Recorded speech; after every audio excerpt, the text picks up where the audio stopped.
ہر کسی کی اپنی اپنی ضروریات ہیں، ہر کسی کی زندگی میں اپنے اپنے مسائل ہیں، تو جس کی جو ضروریات ہیں وہ یہاں پہ وہ رکھ رہا ہوتا ہے. لیکن اللہ کہہ رہا ہے ابھی میری رحمت جوش میں ہے، تم میرے سامنے کائنات کے رب کے سامنے کھڑے ہو، تم میرے سے وہ مانگو جو میں بتا رہا ہوں. یہ سب سے زیادہ ضروری ہے جو میں تمہیں بتا رہا ہوں. تم مجھ سے تم کیا مانگو؟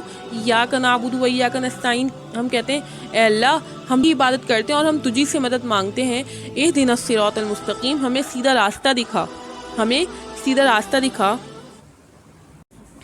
ابھی جو میں نے آپ سے بات کی اس کو میں ایک مثال سے سمجھاتی ہوں. ایک بادشاہ ہے، اشرفیوں کے تھیلے لے کر بیٹھا ہے اور آپ اس سے آلو ٹماٹر مانگ رہے ہیں، تو وہ بولے گا ارے کیسا بے وقوف ہے، میں اشرفیاں لے کر بیٹھا ہوں اور یہ آلو ٹماٹر مانگ رہا ہے.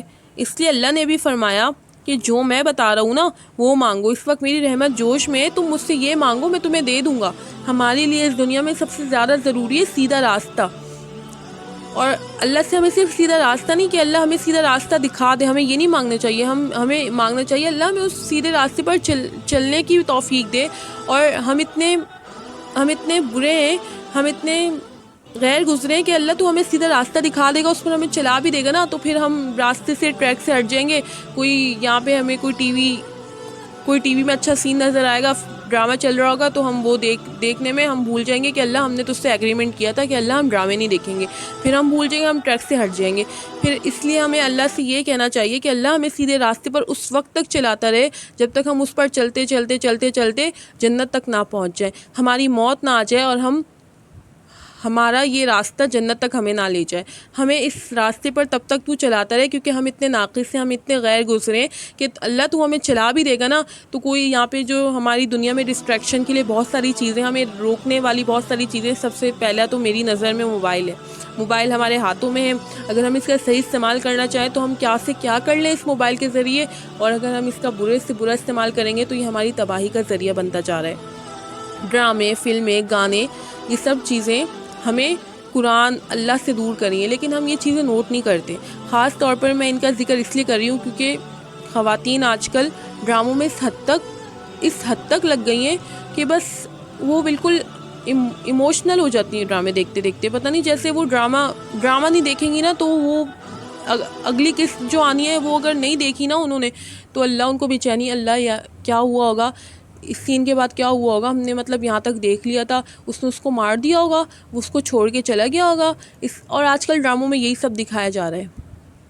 کوئی ہمیں ان ڈراموں سے کچھ اچھا نہیں مل رہا، جو ہم اپنا ٹائم ویسٹ کیے جا رہے ہیں، قرآن سے دور ہوتے جا رہے ہیں، اللہ سے دور ہوتے جا رہے ہیں، ہمیں یہ نہیں دکھ رہا. جب تک ہم ان چیزوں سے، ان گناہوں سے نہیں نکلیں گے تب تک ہمیں یہ قرآن سمجھ میں آ ہی نہیں سکتا.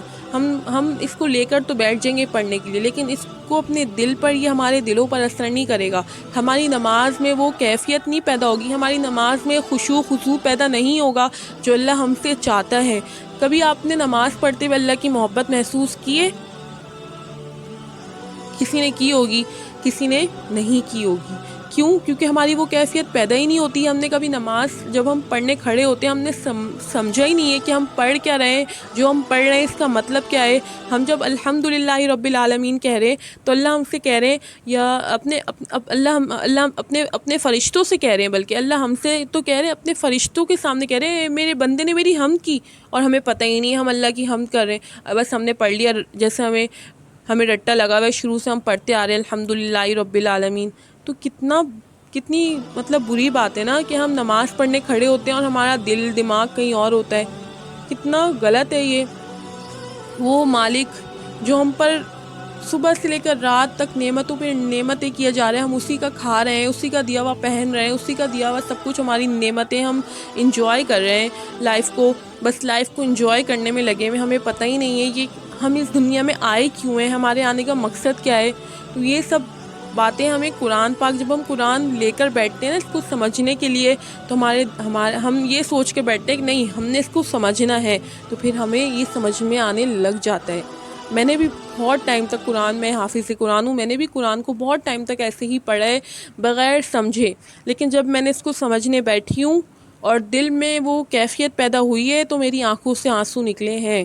اور آپ بھی جب اس کو پڑھنے کے لیے بیٹھیں گے، اس کی تفسیر پڑھیں گے، ایک ایک آیت کے اوپر کیا کیا وہ تفسیر لکھی ہوئی آپ پڑھیں گے، آپ کو سمجھ میں آئے گا کہ اچھا اس آیت میں اللہ ہم سے یہ کہہ رہا ہے، اس آیت میں اللہ ہمیں حکم دے رہا ہے، اس آیت میں اللہ ہمیں روک رہا ہے کہ یہ نہ کرو یہ کرو۔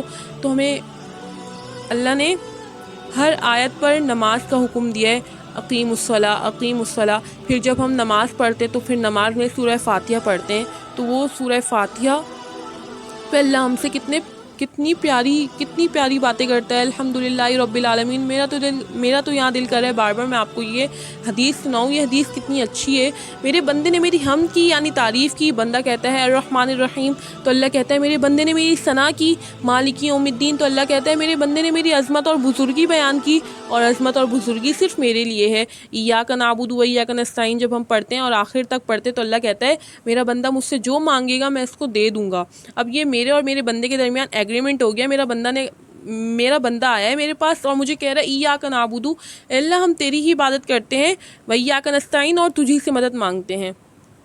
تو پھر ہم یہاں یہی لفظ جب ہمیں پتہ ہی نہیں ہوگا کہ ہم اللہ سے کہہ کیا رہے ہیں، اللہ ہم تیری ہی عبادت کرتے ہیں اور تجھی سے مدد مانگتے ہیں، تو ہم پھر کیا ہماری وہ کیفیت پیدا ہی نہیں ہوگی جو ہماری نماز میں پیدا ہونی چاہیے کہ بس ہم نے نماز پڑھ لی، نماز پڑھ کے ہم اڑ گئے اور پھر وہی موبائل لے کر ڈرامہ دیکھ لیا، کوئی ادھر ادھر کسی کی غیبت کر لی بیٹھ کر، چغل خوری، پھر شکایت، پھر یہی سب آج کل جو خواتین میں زیادہ مسئلہ ہے، غیبت کا مسئلہ ہے اور ڈراموں کا مسئلہ ہے میری نظر میں۔ تو یہ بہت دو اہم بڑے مسئلے ہیں جن پر ہمیں تھوڑا قابو پانا چاہیے۔ یہی اللہ اپنے فرشتوں کے سامنے کہتا ہے کہ میرے بندے نے میری تعریف کی، اور ہمیں پتہ ہی نہیں ہوتا کہ ہم اللہ کے آگے کھڑے ہوئے اور ہمارے دماغ میں سوچیں چل رہی ہوتی ہیں الگ الگ۔ تو یہی ہے کہ قرآن کو سمجھنے کے لیے بھی آپ کو اپنے دل کو خالی کرنا، اپنے دماغ کو فالتو کے خیالات سے خالی کرنا ضروری ہے۔ کوئی جب آپ قرآن لے کر بیٹھے نماز پڑھنے کھڑے ہوں تو آپ بس اپنے دماغ میں یہ سوچیں، اپنی سوچ یہ رکھیں کہ اللہ مجھے دیکھ رہا ہے، اللہ مجھے دیکھ رہا ہے۔ اب اللہ ایسے بادشاہ، ایسے مالک کے سامنے میں کھڑا ہوں کہ اللہ مجھے دیکھ رہا ہے، تو آپ شاید بار بار اپنے دماغ کو اس طرف، ہم اپنے دماغ کو اپنی مرضی سے چلا سکتے ہیں۔ اب ہمارا دماغ ہماری مرضی سے چلتا ہے، ہم اس کوشش ہوتی ہے جب میں نماز پڑھنے کھڑی ہوں تو میں یہ دماغ میں رکھتی ہوں اللہ مجھے دیکھ رہا ہے۔ چلو ہم نماز پڑھ رہے ہیں نا، ہمیں تو اللہ نہیں دکھ رہا کہ ہم اگر کوئی بادشاہ ہمیں بلائے تو ہم کتنا بن سور کر جائیں گے، ارے ہم بادشاہ کے پاس جا رہے ہیں۔ بادشاہ پہلے زمانے میں بادشاہ ہوتے تھے، محل ہوتے تھے، تو وہاں پہ تو اس طرح ہوتا تھا، بادشاہ کے پاس جاتے تھے تو لوگ سوچ سمجھ کے جاتے تھے۔ اب ہمیں ہوش ہی نہیں ہوتا، بس ہم کھڑے ہو جاتے ہیں اور پھر یہ کہ ہوش ہمارا دماغ کہیں اور ہوتا ہے، تو اس طرح پھر وہ نماز کی کیفیت کبھی بھی پیدا نہیں ہو سکتی۔ اور قرآن کو سمجھنے کے لیے بھی یہ بہت ضروری ہے کہ آپ اپنے دل و دماغ سے یہ فالتو کے وسوسے، یہ ڈرامے، یہ سب چیزیں نکال دیں، پھر آپ کو یہ کتاب اللہ کا کلام سمجھ میں آنے لگ جائے گا انشاءاللہ۔ قرآن کیونکہ ایک سمندر ہے، اس میں آپ گوتے لگاؤ تو مضامین نکلتے چلے جائیں گے۔ آپ بات کیا کرنے چلے تھے؟ ہم سورہ فاتحہ کی تفسیر کرنے لگے تھے اور ہم نماز کی طرف چلے گئے۔ کیونکہ سورت نماز میں ہم پڑھتے ہیں تو ہم نے تھوڑی نماز کی بھی بات کر لی کہ نماز میں ہم یہ جو کوتاہی کر رہے ہیں کہ ہمیں چاہیے کہ اب ہم یہ کوتاہی نہ کریں۔ اور میری کوشش ہے کہ ایک آیت کو میں 6 گھنٹے میں بھی تقریر ہو سکتی ہے، لیکن میں کوشش یہ کر رہی ہوں کہ ہم اس کو اتنا پڑھیں کہ ہمیں سمجھ میں آ جائے کہ اس آیت میں اللہ ہم سے کہہ کیا رہا ہے۔ جب ہم وہ تلاوت کریں، اس آیت کو پڑھیں تو ہمیں پتہ ہو اس آیت کا مطلب کیا ہے۔